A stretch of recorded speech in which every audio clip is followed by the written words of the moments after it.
Muy buenos días, queridos hermanos y amigos. Damos gracias al Señor por sus vidas. Damos gracias al Señor por permitirnos compartir hoy un día más, compartir este tiempo devocional que por este canal, por el canal de YouTube de la Iglesia Bautista de Tunal, podemos transmitir. Damos gracias a Dios por su palabra. Permítame orar, queridos hermanos y amigos, e iniciamos. Padre, muchas gracias por este tiempo. Gracias por tu palabra, gracias por permitirnos abrir en ella tu vida, Señor Jesús, sobre esta tierra. Gracias por tu Evangelio según San Lucas y por toda tu escritura, Señor. Gracias, Señor. Te damos gracias también por el aire que nos permite respirar, Señor. Gracias por tu Santo Espíritu en nuestras vidas. También gracias, Señor. Muchas gracias. Y te pedimos, Señor, que ores de manera especial en las personas que están batallando en diferentes lugares en estos tiempos por el aire, Señor. Ayúdales en su salud y haz tu voluntad con ellos, Señor.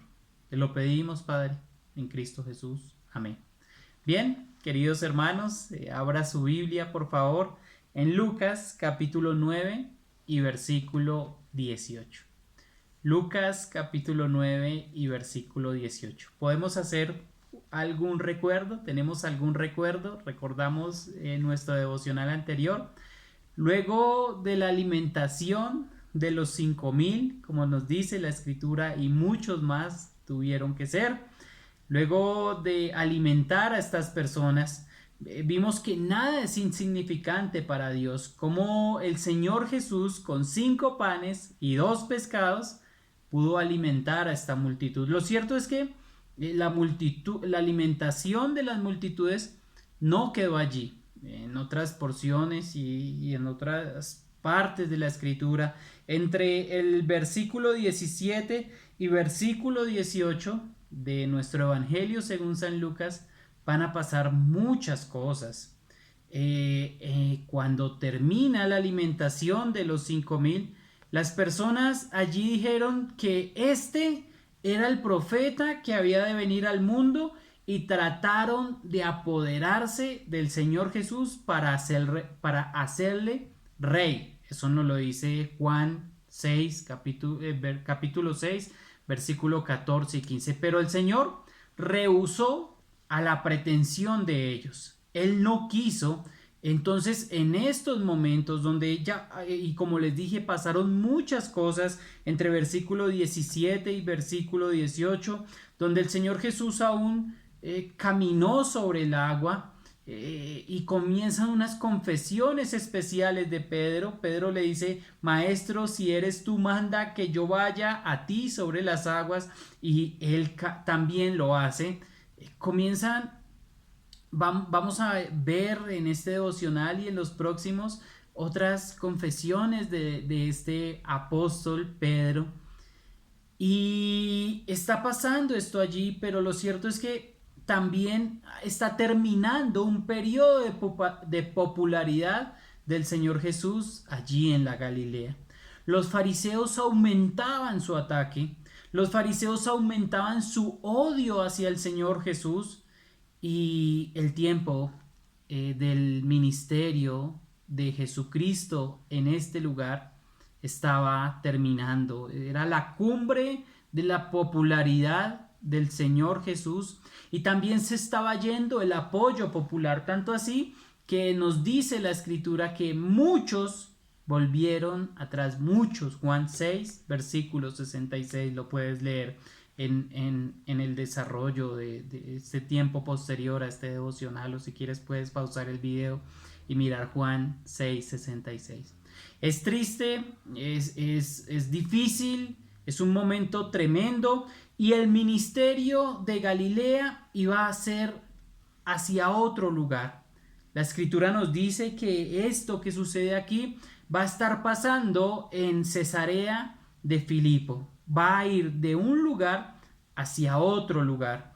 Así es de que en el versículo 18 observamos algo que hacía el Señor Jesús constantemente y que nosotros diariamente lo deberíamos estar haciendo un alto en nuestro camino para observar y tener un tiempo especial con Dios, con su palabra.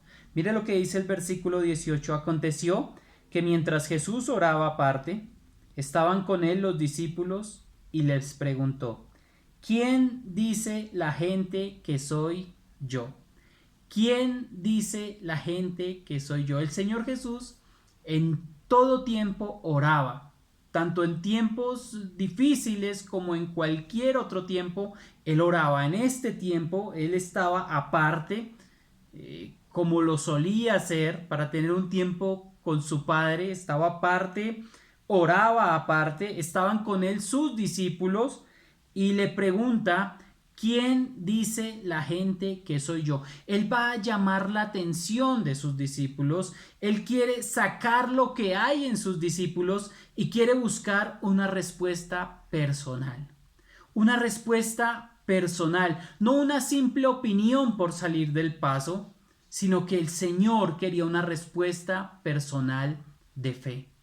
Y es lo que vamos a ver. Este es el tema de 2 devocionales que tendremos y esta es la parte 1. Una respuesta personal, parte 1. ¿Quién dice la gente que soy? ¿Quién dice la gente que soy yo? Qué pregunta más importante, ¿verdad? Qué pregunta más importante en estos tiempos donde, como Raúl Ferrero nos dice, en un mundo de discusiones, qué valiosa que es la verdad. Qué valioso que es conocer el sentido verdadero de las cosas, de las personas, de lo que está plasmado en la Escritura. Entonces el Señor Jesús, una vez más queriendo llamar la atención de sus discípulos, hace esta pregunta tan personal y dice: ¿quién dice la gente que soy yo? Aparte de que no quería una opinión para que sus discípulos salieran del paso, sino una respuesta de ellos, porque es necesario hacer una segunda pregunta después de esta respuesta, pero vamos a observar las respuestas. ¿Quién dice la gente que soy yo?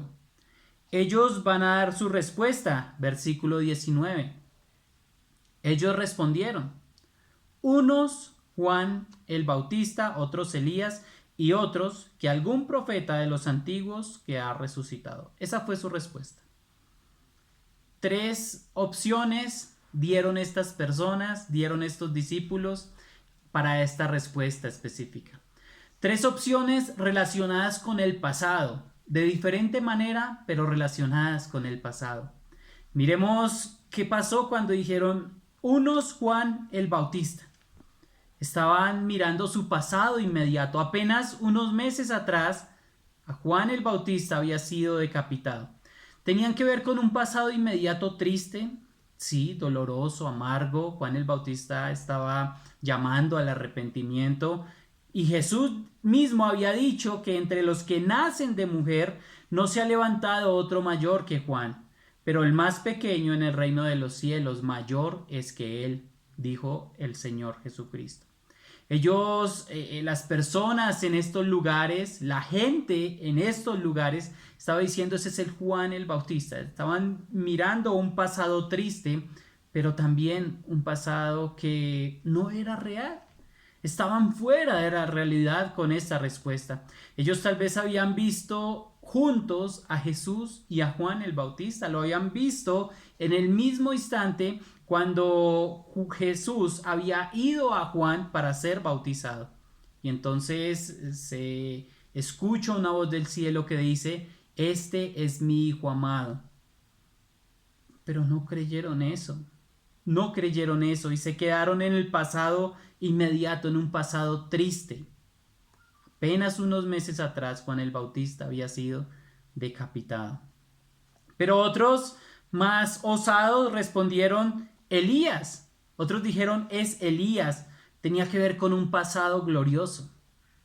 Con un pasado glorioso con el gran primer profeta. Y como la escritura contenía que Elías vendría primero, ellos esperaban que, como Jesús era Elías, muy pronto viniera uno que sí fuera el Mesías.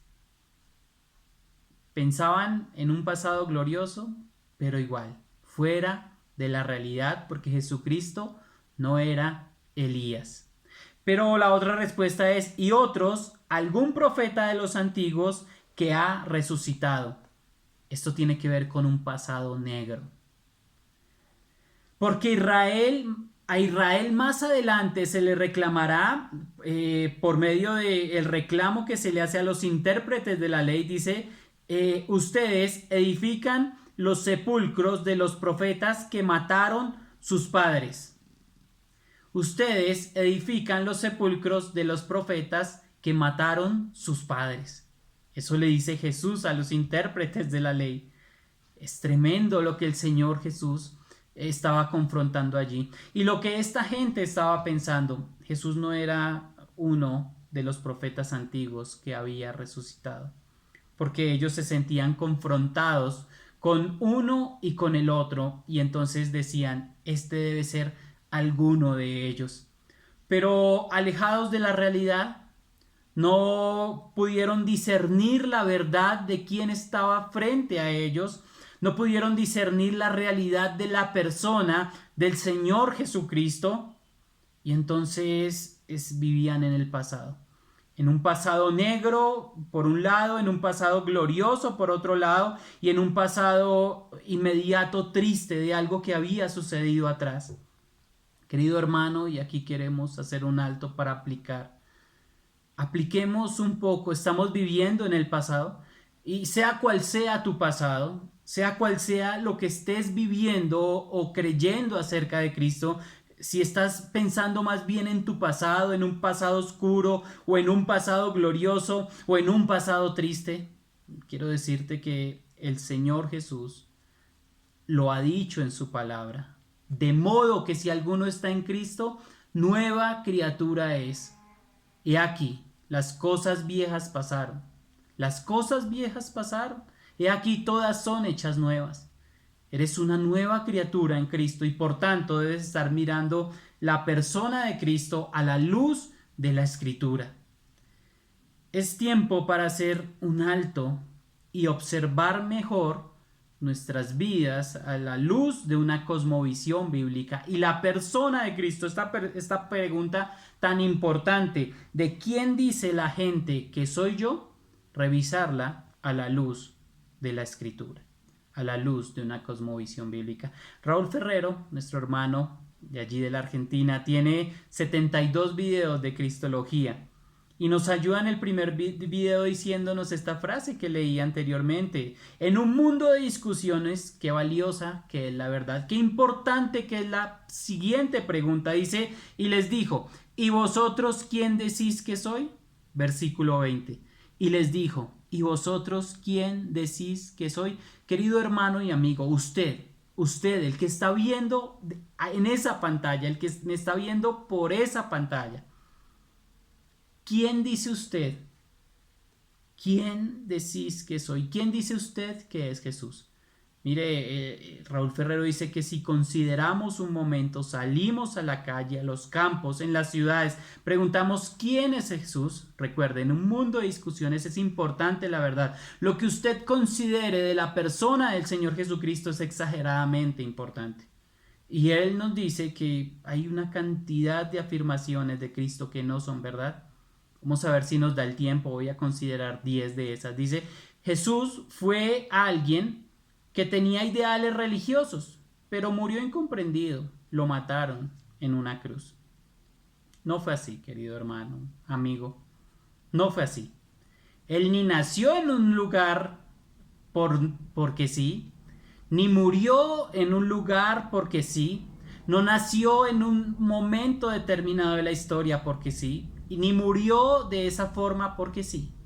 No. Él no fue alguien con solo ideales religiosos que lo mataron y que murió incomprendido. Eso es una falsedad. Número 2, fue un religioso creador del cristianismo. Eso fue falso, es falso también. Él no vino a crear otra religión, al contrario, discutió con los líderes religiosos de su tiempo. Lo vamos a observar más adelante. La popularidad que termina entre el versículo 17 y 18 del capítulo que estamos viendo y ayudados por otros evangelios es innegable que Él vino a discutir contra la religión del tiempo. Él no vino a traer otra religión, Él vino a traer una relación con el Dios de amor, porque nos dice la Escritura que Él, nuestro Señor Jesucristo, estaba en Dios reconciliando consigo mismo al mundo. Él vino a traer reconciliación con nuestro Padre Celestial. Número 3, otros pueden decir que puede ser el primero de los psicólogos, quien conoce el alma. No es así tampoco. Porque entre conocer y ser el creador del alma y del espíritu, hay una diferencia y una distancia enorme, querido hermano y amigo. Hay una diferencia y una distancia tremenda entre conocer el alma y entre ser el creador de las almas. Muy distinto. Número 4, Jesús es un extraterrestre. Y para esto Hollywood y las películas que ven en Netflix, en Disney Plus, ayudan mucho. Y no es así tampoco, querido hermano y amigo. Él es quien dice ser. Él es el Dios hecho hombre. Para eso el cine ayuda, pero el cine es cine. Y la escritura es escritura. Cielo y tierra pasarán, mas las palabras contenidas en la Biblia, en su Biblia, querido hermano, amigo, si usted observa la Biblia, estas palabras no pasarán jamás. Número 5, los islámicos dicen que es el último de los profetas y después vendría Mahoma. Pero eso está totalmente salido de lo que nos enseña Moisés, los salmos y los profetas, de que el Señor Jesucristo es Dios en ser humano judío. Número 6, el catolicismo, los católicos estudiados, ellos dicen que sí, que efectivamente es el Hijo de Dios, pero el problema es que lo relacionan con María e integran a la vida de Cristo una cantidad de dogmas de fe relacionados con María, totalmente extraviados de lo que la Escritura enseña. Entonces, otra falsedad más.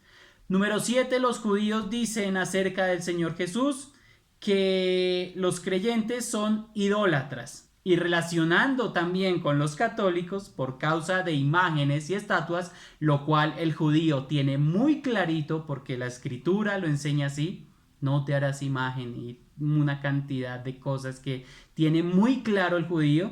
Entonces lo relaciona el cristiano con el judío y dice que Cristo era un falso Mesías. Era un falso Mesías. Llaman a los creyentes idólatras por causa de imágenes y estatuas. Y sobre todo también lo relacionan con los cruzados. Y dicen: los cruzados vinieron aquí a matar gente y fueron por muchos lugares del mundo matando personas. Pero Jesús, querido hermano y amigo, Jesús no es responsable de lo que hicieron otros de manera equivocada.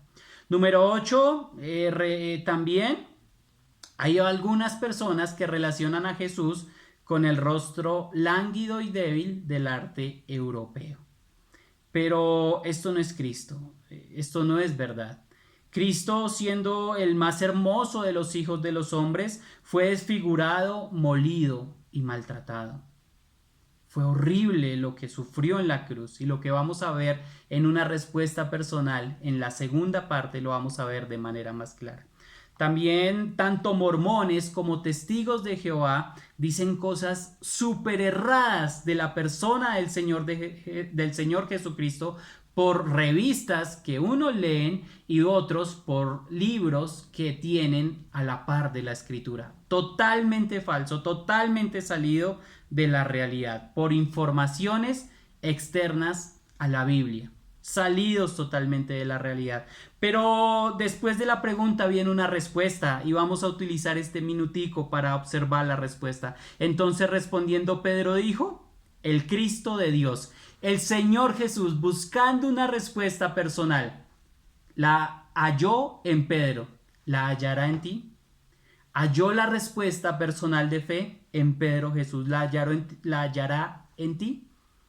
El Señor Jesús dijo: es el Cristo de Dios. Y el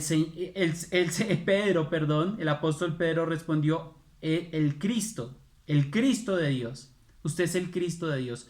Entonces el Señor Jesús le responde: bienaventurado Pedro, sobre esta roca edificaré mi iglesia. También dice que no se lo ha revelado ningún ser humano, que usted lo ha escuchado de mi Padre, cuando dijo: este es mi Hijo amado, allá en el bautismo, y lo ha creído. Entonces es la primer mención de la iglesia aquí, pero lo especial de Pedro es que lo hace sin pretensiones políticas y sin pedir derechos extravagantes. Lo que usted responda, querido hermano, amigo que está viendo este tiempo devocional, lo que usted responda: ¿quién decís que soy? Lo que usted responda con respecto a la persona del Señor Jesucristo define su situación actual y eterna. Define su condición actual y eterna.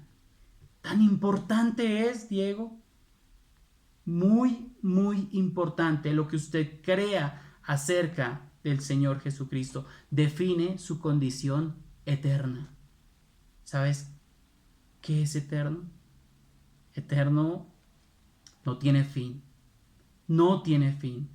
Definirá su condición eterna, querido hermano. Por eso rogamos a los hombres que vengan al Señor Jesucristo. Pero Dios no ruega, Él manda.